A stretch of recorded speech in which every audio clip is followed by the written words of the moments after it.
All right, guys, welcome back to another video. Before we jump into this, if it's your first time here, hit that subscribe if you like what you see. And if you have been watching for a while, which I look at my analytics all the time, and it says that there are a lot of people who are returning but aren't subscribed, consider hitting that subscribe button to check out more videos, daily uploads Monday to Friday, as well as I have Spotify where you can listen to the audio version. So check out that link in the description. Now, yesterday was the Xbox partner preview, and it was an announcement that we got earlier this week that they were going to be giving us a showcase with just 30 minutes of games, one after the other, where we got to see some of the stuff coming to the Xbox ecosystem from the developers and publishers that Xbox works with. And I thought overall it was a good show. Non-stop gameplay. There was nothing in between, no narration or anything like that. And they were very clear as to kind of where all of these games were ending up, whether that was Game Pass or whether they were just coming to Xbox, not only in the trailers that they showed off, but also they highlighted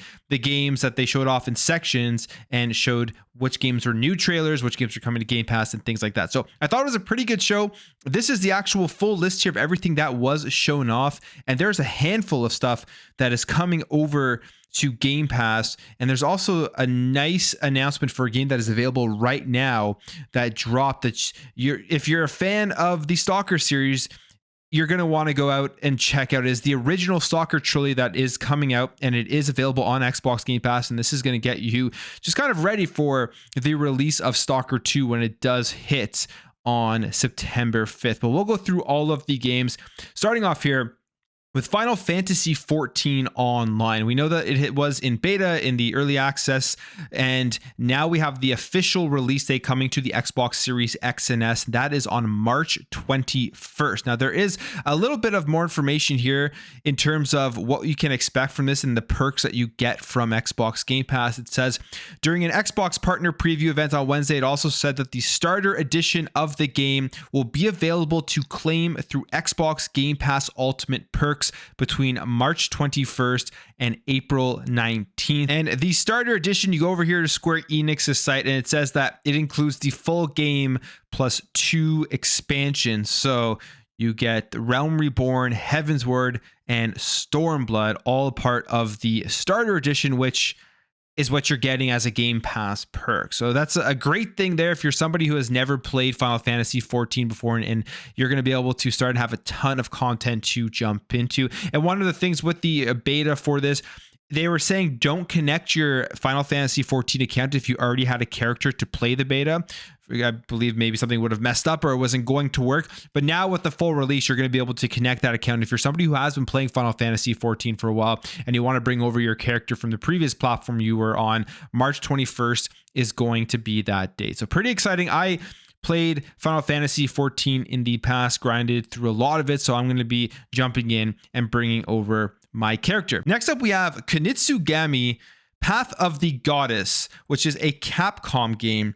And this is coming to Xbox Game Pass in 2024, a day one game. They showed off some more gameplay, and we learned, I think, way more about this game in this 3-minute trailer.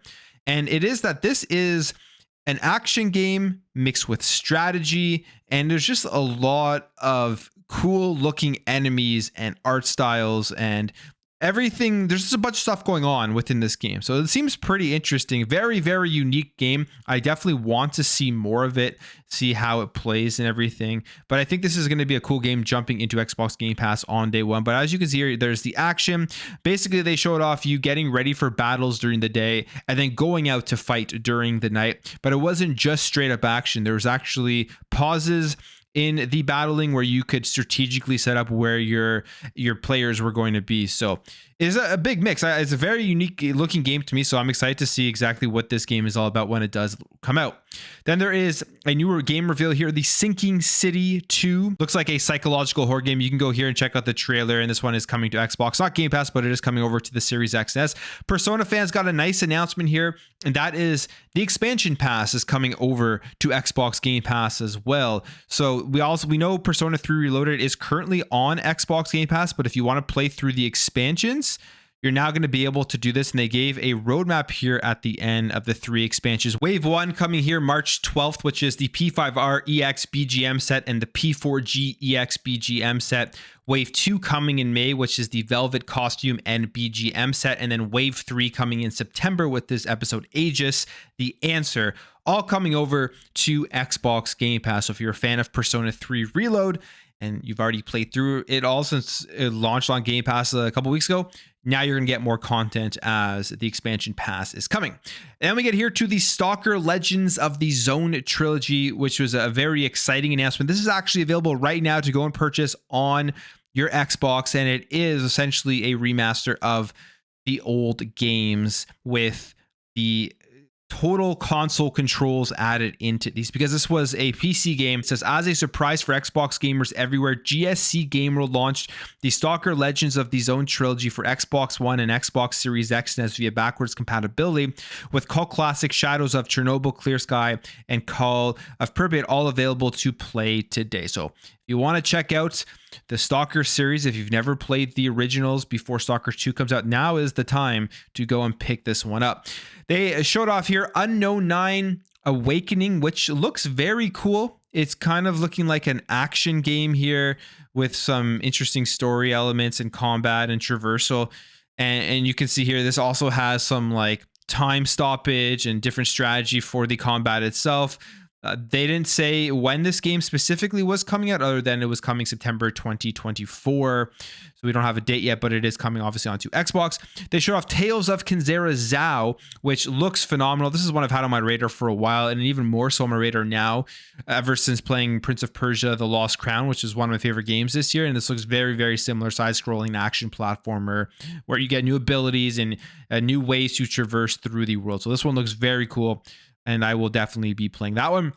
Chucky is ready to bring a bloody good time to the world of Roblox was announced, and this is available right now. It's a multiplayer game in the Roblox world with Chucky and stuff. So if you like that, go check that one out. Then they showed off Creatures of Ava. This one is coming to Xbox Game Pass, and this one kind of reminded me of Everwild when I first saw it. I'll be completely honest, just with like the art style and what they were kind of going for. Now we don't really know what Everwild, how that's going to really play, but just the art style and the creatures and the characters and the way that they looked, it gave me a little feeling of Everwild. But this one is coming over to Xbox Game Pass, and it is coming in 2024, but no official release date. Monster Jam Showdown, which is like a Monster Jam racing game, monster truck tricks and racing game. Looks pretty fun, I'm not going to lie. I probably will end up giving this one a go when it does come out. I wonder how much it's going to cost, and maybe it'll eventually end up coming into Game Pass at some point, but it says here Xbox Series XS and Xbox One, no Game Pass announcement. This game here looks really, really cool, coming to Game Pass, coming to Xbox and Windows, and we don't have a release date of this yet, but this game here is Alters, and it just kind of looks like a real psychological mind messing up game where you have different alternative versions of yourself who took different life paths, and you're going through and having to continue your mission. It says, as Jan Dolsky will play as a simple worker who creates alternative versions of himself in a desperate attempt to escape from a planet where even sun rays can prove deadly. And yeah, I mean, this game looks really cool, so I can't wait for the Alters to come out. And as I said, coming to Xbox Game Pass. They showed off some gameplay for the first Berserker Kaizen, which is like a Souls game with incredible gameplay, incredible graphics. I love the art style of this game. Now, this one's not coming to Game Pass, but it is coming to the Xbox Series X and S. They showed off some more Frostpunk 2, which we finally got the release date for this. This is coming to PC Game Pass, but it is releasing on July 25th. And there will be a early access beta in April for people who do want to play that game. The fans of Frostpunk will know all about it. And if you have PC Game Pass, you're going to be able to check it out there. Then we have here Sleight of Hand, which is a third-person stealth game, which they showed off here with a cinematic trailer. You don't really get to see the gameplay, but this one is also coming over to Xbox Game Pass. So that was the slate of games that we did get here for the Xbox developer or partner direct or partner preview, I should say. Lots of different names out there with their showcases, but I thought it was a great showcase. Lots of stuff here that I do want to play. I wasn't expecting like an insane game that we had never really heard of before from a huge publisher to be announced here. I was expecting pretty much what that we got. And what I like is not only do we have the drop of the Stalker trilogy that I'm going to go pick up and play, we also have a bunch of games coming over to Xbox Game Pass, and a lot of them look like a ton of fun. So pretty cool event there. Let me know what you guys thought about the Xbox partner preview. All right, let's jump over here and let's talk about a rumor that has been destroyed here by the actual CEO of the company, and that is the rumor that was going around yesterday. You can see it was spread here by Hunter Next Gen Player on X, saying Arrowhead has been acquired by Sony, says new rumors, announcement supposedly coming soon. Well, I guess he spread around the Neo gaff thread that had this rumor in there, and people were thinking now that PlayStation was going to go out and acquire Arrowhead, and you could kind of make some sort of connection there, obviously, because of how successful Helldivers 2 has been. It really fits exactly what PlayStation needs more of, which is adding on to their third-person narrative games. They need to have some more multiplayer games. They need to have some more games as a service to get some more reoccurring revenue into the company, especially after we have seen their recent financials. So they've worked with Arrowhead, and we've seen PlayStation do this before, where studios that they've worked with, and if it's been a good process, they go out and acquire them. So you could think, okay, maybe there's some logical sense here that PlayStation is going to acquire Arrowhead, but that is looking like, well, that isn't the case based off of what Pilstead here says, which is the CEO at Arrowhead and the Helldivers 2 creative director, who responded to this tweet. Somebody asking him if is saying, did they promise you no layoffs too? And asking Pilstead if this thing was true. And he says, this is fake unless I'm missing something. Also, a really shitty old logo from 2008 or so when we just started the studio. So if you're expecting PlayStation Studios right now to be purchasing Arrowhead, I wouldn't be, based off of obviously what he is saying here. And the other thing is, as I mentioned, I mean, we've seen their financials. It doesn't look like PlayStation right now is in a position to be able to go out and purchase many studios. They are in the process of pivoting and coming up with new ways to make money. One of those major ways that they are going to be doing that is by putting their games multi-platform, putting more of their games on PC.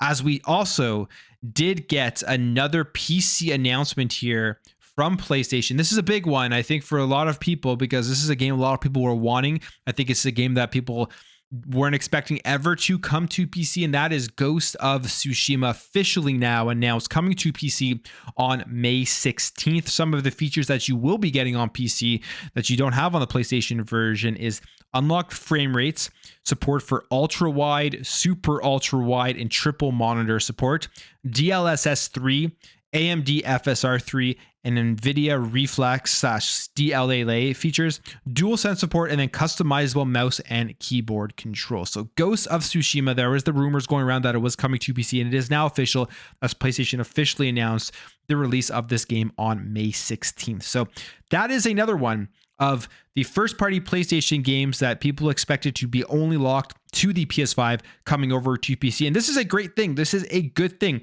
It is awesome, in my opinion, to see PlayStation becoming more multi-platform, putting their games out to be able to reach more people and giving people more access to play these games. We are going to continue to see more of this. In fact, as I've said multiple times throughout the years, is that we are going to get to a point, I think, where PlayStation is releasing their first-party games day and date on PC at the same time as they are releasing it on to the PlayStation 5, PlayStation 6 in the next generation. And it's just going to be accessible to more people. They have the statistics here from something like Helldivers 2, where just did insane numbers releasing it on PC day and date. So they're going to want to cash in on that when they do spend hundreds of $millions developing their first party games. Now, when it comes to that debate between console and PC, we've seen just the outrage all the time whenever a 30 FPS game does get announced for the Xbox Series X and the PlayStation 5. And that is because at the beginning of this generation, the promise from these companies was 60 FPS at the very least. It was even like 4K 60 FPS, but 60 FPS is what people essentially thought was going to be the norm for every game going forward. Now, it has been the norm. That's the reality of it. We can look at the single issues here and the single issues there, the games that don't have that 60 FPS feature, but the majority of the games do have that performance mode, do have that ability to get at least up to 60 frames per second, target that. We've seen the outrage about Gotham Knights, we've seen the outrage about Starfield, and now it looks like we may be seeing the outrage about Dragon's Dogma 2. So we have this here from Digital Foundry, John Lindemann saying, from the IGN preview, this is precisely what I was worried about and why I felt a 30 FPS optional cap should be included. The frame rate is basically 30 FPS, but with poor frame pacing, so it'll look much worse. VRR can save the Xbox version at least, but PS5 looks poor in motion. And he's referring here to Dragon's Dogma 2, of course, that there's been previews of it. We've seen a lot of people put out their previews saying that it is going to be potentially a Game of the Year candidate, but there is unlocked frame rate in this game on PlayStation and on Xbox, meaning that the frames have been dropping to below 30, like 25 FPS, and that is going to be an issue for some people. Other people have said that they've played the preview. I believe Jez Corden has mentioned, he says it right here, I played the PS5 version for 4 hours and it felt pretty smooth to me, no issues.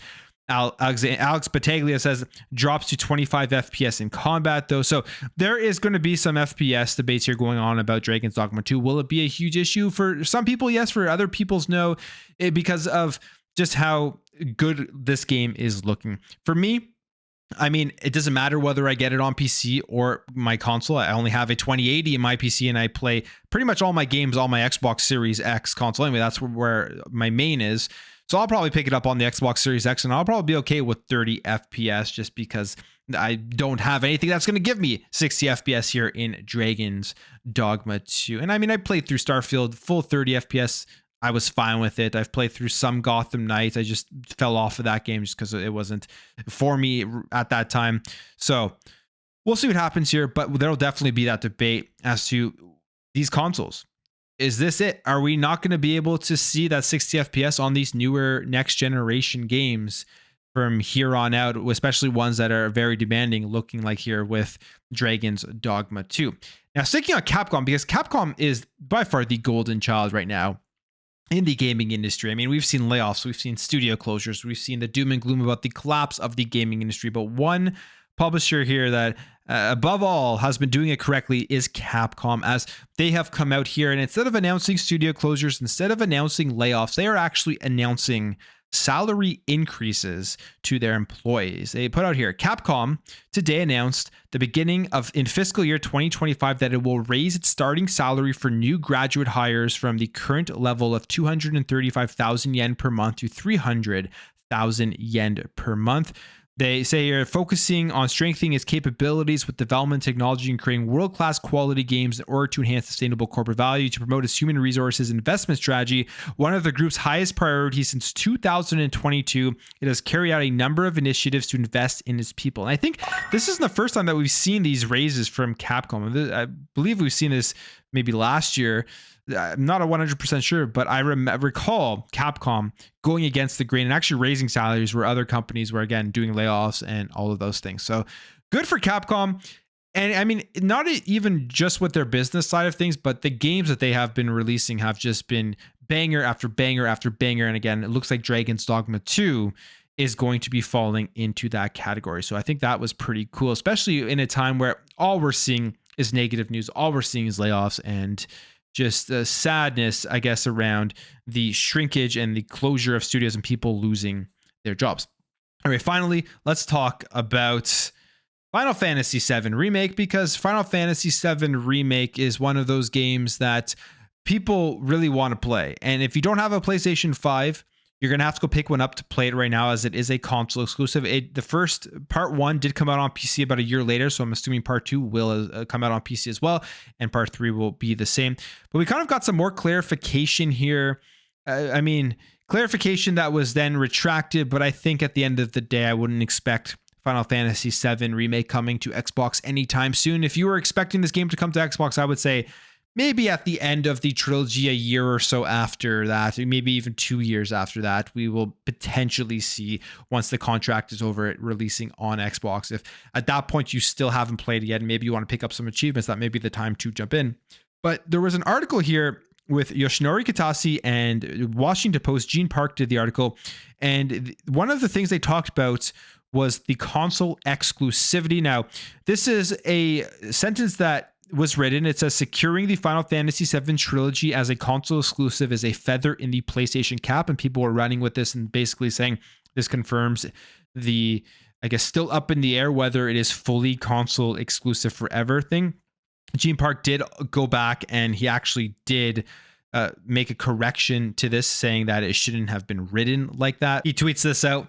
I'm clarifying the second point. It was a mistake on my part to write the sentence like that. The entire Final Fantasy VII trilogy is not yet confirmed to be Sony exclusive. The article has been amended to only mention Remake and Rebirth. So I guess people had some hopes here that the third game would trigger the game entering onto Xbox, but I would just not get your hopes up, and I would kind of forget about it, at least for maybe 5 or so years, if you're expecting it to ever come to the Xbox platform. But that's not really the interesting part of this article. The interesting part of this article I found was the area that they went over how making this game a console exclusive to the PlayStation 5 actually helped the game. You have Gene Park here tweeting, Final Fantasy VII producer Yoshinori Kitase tells me Rebirth's seamless open world is possible only because of the development focused on a single platform, saying had it not been on a single platform, the world map would not be seamless. The game design may have had to regress significantly.